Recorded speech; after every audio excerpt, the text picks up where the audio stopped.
Hello friends, my name is doctor Darshan, MS स्त्रीरोग and प्रसूति तज्ञ। आज हम बात करने वाले हैं कि what is ANC profile. ANC profile क्या होता है, कब करना चाहिए और इसमें कौन से ऐसे टेस्ट होते हैं जो अपने को करने चाहिए। First of all we are thinking ANC profile. तो ANC profile means what? ANC profile क्या है? एएनसी प्रोफाइल में ऐसे ब्लड टेस्ट है जो रूटीनली एक प्रेग्नेंट लेडी ने करने चाहिए। ठीक है, तो फर्स्ट ऑफ ऑल उसमें आता है सीबीसी, कंप्लीट ब्लड काउंट। तो उसमें अपने को जो प्रेग्नेंट लेडी है उसका खून कितना है, उसका एचबी का लेवल कितना है, प्लेटलेट्स कितने हैं, इसके बारे में ओवरऑल आइडिया आ जाता है। ईएसआर का लेवल कितना है, इसके बारे में पता चल जाता है। तो सीबीसी करना क्यों ज़रूरी है? क्योंकि प्रेगनेंसी में बहुत कॉमनली देखने जाने वाली बीमारी ये है कि एनीमिया। Anaemia means what? कि अपने शरीर में खून की कमी होना। तो इसलिए ये टेस्ट बहुत ज़्यादा इम्पॉर्टेंट है। तो आपको ये टेस्ट रूटीनली प्रेग्नेंट लेडी में करनी ही चाहिए। Second one is what? ANC profile में आता है ट्रिपल एच और HbA1c, HIV और VDRL, ऐसे 3 टेस्ट का इसमें समावेश होता है। HbA1c ये एक बीमारी है जो खून और आदि संक्रमण से हो सकती है। ठीक है, उसके बाद आता है VDRL और HIV संक्रमण के बारे में तो आपको पता ही होगा। और आता है VDRL ये सेक्सुअली ट्रांसमिटेड डिजीज़ के अंदर आता है, मतलब वाया सेक्सुअल कॉन्टैक्ट जो डिजीजेस होते हैं उसमें VDRL एक आता है। ठीक है, तो ये जांच अपने करनी चाहिए प्रेगनेंसी में। उसके बाद प्रेगनेंसी में ऐसे कौन सी टेस्ट है जो करनी चाहिए? तो एएनसी रूटीन में आने वाली एक टेस्ट है TSH, सीरम TSH।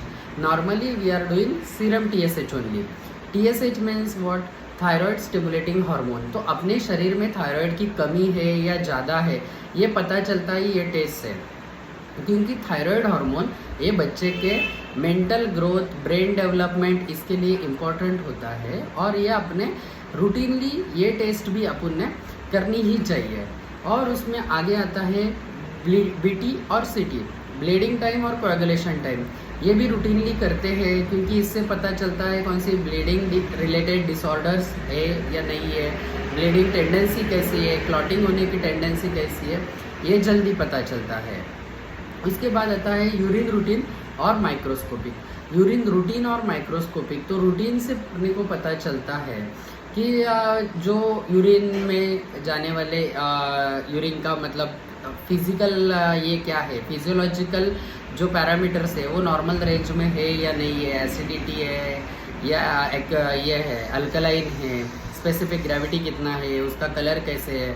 ठीक है, और माइक्रोस्कोपी से अपने को पता चलता है कि उसमें प्रोटीन जा रहा है कि एल्ब्यूमिन जा रहा है, उसके बाद उसमें शुगर जा रहा है, एसीटोन, कीटोन जा रहा है।